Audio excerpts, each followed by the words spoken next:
Hi, my name is Niamh Cooper, and I'm a writer and a publisher and also broadcaster for Crafters of Ireland. Welcome to our YouTube channel. Today I have with me Elisa Dolle Molle. Am I saying that okay, Elisa? Absolutely. Yeah, you're saying it wonderfully. Thank you, Niamh, for this introduction. Thank you so much.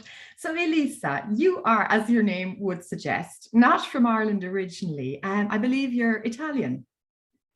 Yes, so I was born in Italy. Actually, I have a Dutch mom as well. So I was raised bilingually, and my parents used to talk English amongst each other. So English was also a language that I heard from very early on. So but I was born in Italy. I lived in Holland for a couple of years, and then we moved back to Italy, where I spent the rest of my childhood and early adulthood.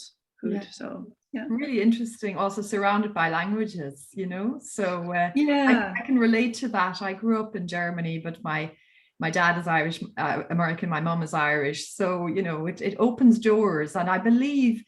Your business now, Elisa, is ceramics mainly, but you weren't always, I suppose, a creator of products. So you've had a very interesting career. Tell us a bit about that. Yeah. So, well, I guess creativity has always been a bit on the back of my mind, because I've always been. I'm an only child, and I have always found a lot of comfort in creativity. But yeah, so I studied law. Right. Very different. It's very, very different. And I rolled into that because of the suggestion of my dad, not actually of my own. As we did in those days, yes. Yeah. So I studied law in Italy. And I started off working for the European Commission in Italy at that time.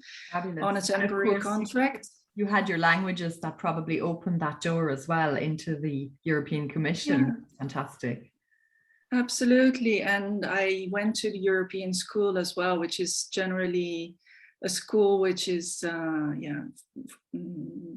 followed by all international students. So for me, the commission was really like homecoming, because of all these different cultures and different approaches to life, different languages. Yeah. So that was my natural habitat, I would say. Yeah.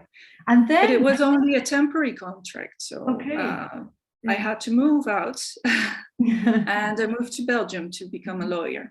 Okay. And then you spent, I believe, quite a number of years doing law. And what changed for you then to get into ceramics? I mean, it's such a different field, you know, to become a crafter, essentially. Yeah. So I guess it's, I don't guess, I know for sure it is, it has been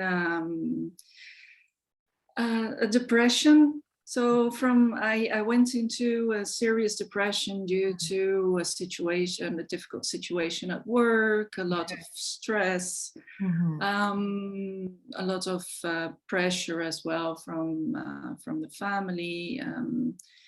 So I went into depression, and actually very unconsciously, I wanted to paint, which I didn't do for like over, I think at that time, over 20 years, because I used to do some oil painting when I was small, but and I really feel the urge to do something creative. I think if you have that in the blood, a lot of us do this as a child, and then it just gets lost, unfortunately, when we're adults. So it's amazing that you listened to that voice, obviously, to pick up the paintbrush.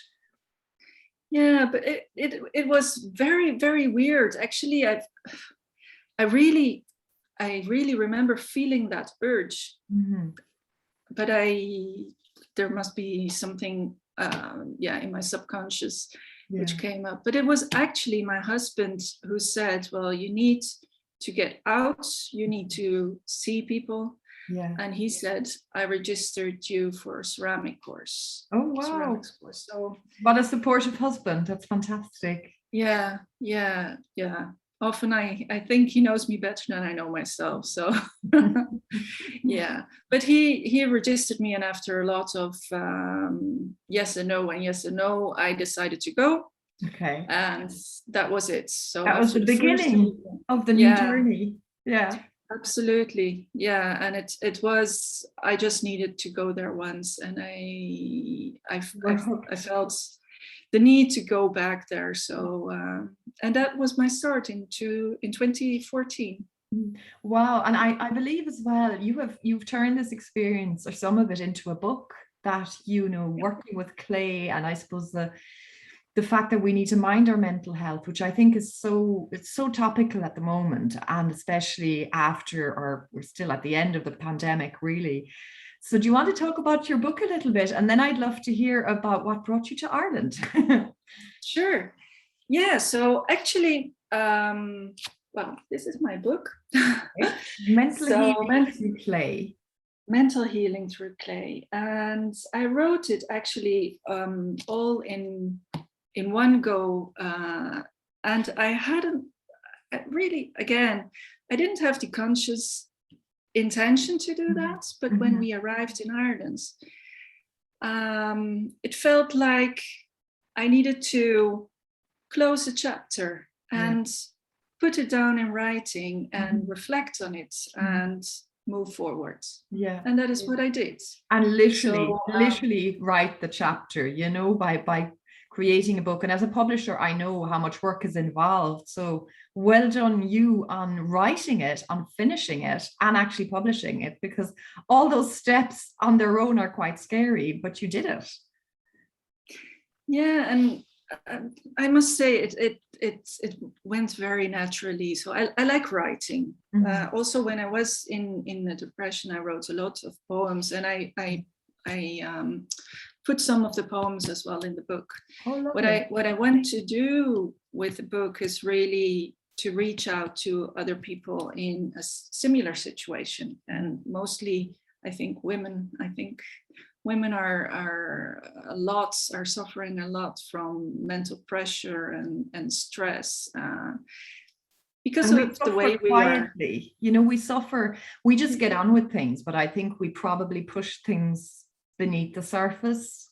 In my experience, a lot of us do that. And there is still that, you know, you have to be the perfect woman, you have to have a job, you have to have your perfect family, and beneath the surface, you are literally paddling, and all people see is the swan, but the swan may not be as it seems, you know? Yeah, absolutely. I think you hit the nail right on the head. No, it is. I need to buy your book too.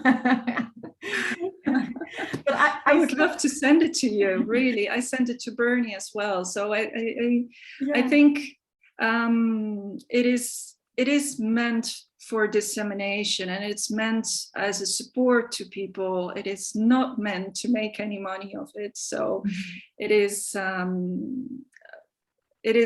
really meant to reach out and maybe see that other people feel supported by it, because you know, depression is such an isolated experience, an isolating experience, and and isolated as well. So it is, and it's not spoken about enough. It's getting better, but it's getting better. I think a lot of people don't really know where to start. So can I ask then, is it a little bit your story, and then maybe some tools and techniques to help move out of certain thinking patterns, and how can I, what just roughly, what is the book? So the book is an introduction about myself and my background, and then after the living through this, the experience of living through the depression. So the tools that help me getting out of the depression. So obviously there is a lot of family support involved. There is a lot of recognition of the situation, acknowledgement of the situation involved. But then there is also a path to self-care, I would say, through creativity. So there is, it is not mentioned really in words in the book itself, but art therapy is a real thing. It is a thing, and I think that a lot of people in a depression can get so much support and so much help by practicing arts, or not even only practicing, or just looking at it, seeing it and experiencing it. I agree with you. I think, you know, I think as well, people subconsciously turn to knitting, or, as you say, suddenly this urge to paint or write, or I think if you have this creativity within you, anybody I speak to about creating, they also themselves find it therapeutic, and at the same time they are creating something, you know.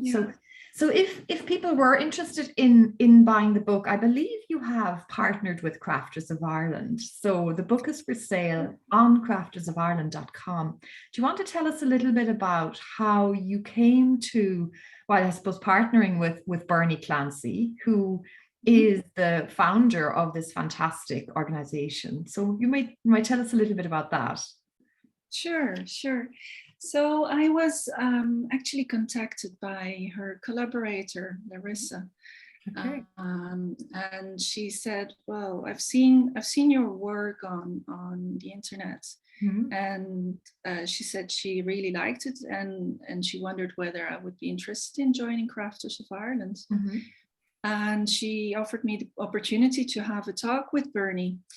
And she's an impressive lady. So I love talking to her. She is a very firm and strong woman, seemingly, but she has so much sentiment and enthusiasm around her as well. And I think I've never met her in person, but I think I would love to meet her and have a coffee and enjoy the conversation. We probably need a crafters reunion at some point, you know. Oh, I would love that. Yeah, I'm available to traveling to County Tipperary, no problem. Absolutely, count me in. But can I just back to the pieces that you create, and I suppose getting into ceramics. So one of the things I did mention earlier was I was fascinated about your journey, but also how it is you came to Ireland. So you might tell us a bit about that. So coming to Ireland was really a decision that my husband and I made. So because of a series of circumstances, but mainly my husband used to travel a lot. So and he was not a lot at home, and I didn't quite enjoy that. So I talked to him and I said, look, I would really like to seek for a possibility to stay together as a family. And if at that time there was a mention of bringing him over to the headquarters here in Ireland, if moving to Ireland would imply that I'm happy to take a career break with the European Commission, and I think it would the kids would benefit from it greatly as well. So you have 3 children, is that right? I do, yeah. I can see by that beautiful photo, you're very much a family mama. Yes, I am. Absolutely, I am. So how old were they then when you moved? So actually, my son had just turned 16. My middle son just turned 14, and my daughter just turned 12. So interesting ages to do a move. I did a move myself around that time, so it's difficult for them to start in a new school and a new environment, and also a new language then as well. Yeah, I thought it was really the last call at that stage, and I said to my husband, if we want to do it, we have to do it now. And that is what we did. So also in the midst of the pandemic, didn't Very matter. brave. Very brave. So, and yeah, I don't think there has been a minute of regret really about it. We have had such a warm welcome, and Ireland is a beautiful country, and I think the people around are so much welcoming, and it's very true. And I know you're in Dublin, you're in North Dublin, isn't that right? So it's a bit like it's almost like a village feel still in certain areas like that. Oh yeah. You know, and you were were you doing the ceramics at that point, Elisa? Yes. So what I said to my husband when we moved, I said, well, I'll take a career break, and maybe you don't know, I didn't intend at that stage really to start a business by selling my ceramics, because it was probably too much of a leap. But I wrote a book first. And then I thought, well, I might as well give it a try. So it came very, very naturally from one thing to the other. Amazing. Without any pressure or without any haste. So it is actually now nearly 6 months in. So and it's going great. And I mean, you create such beautiful pieces. I can see behind you there's a fruit bowl, and you also do chess pieces, and they just look incredible. So tell me a little bit about how that came about, because that is so unique. Yeah, so I'm a bit of I like experimenting a lot. So my work is mainly made on the potter's wheel. But I like hand building as well as slip casting. So slip casting being, you'll have to explain. Absolutely. So the slip casting is actually pouring liquid clay into a mold, which makes it possible to make pieces very very similar. So everything that is handmade, you always see some difference, between one piece and another, and that is the beauty of it. That is the beauty of it, exactly. Yeah. But it must take you a long time to create such a chessboard, does it? Like all the pieces. It does, yeah. 24 pieces, isn't it? If I remember my chess playing games, which is playing days, which is a long time ago. Is it 24 pieces? Yeah, so it's twice 16 pieces. So yeah, absolutely. Yeah, 32 pieces even. Yeah. And do you do the chessboard as well? Or say if I wanted to order, the chess pieces on a board for my father, for example, for Christmas, where would I go to order it, and how long would it take you to make it? Well, to make them, it takes a long time, a very long time. But I have a couple already made.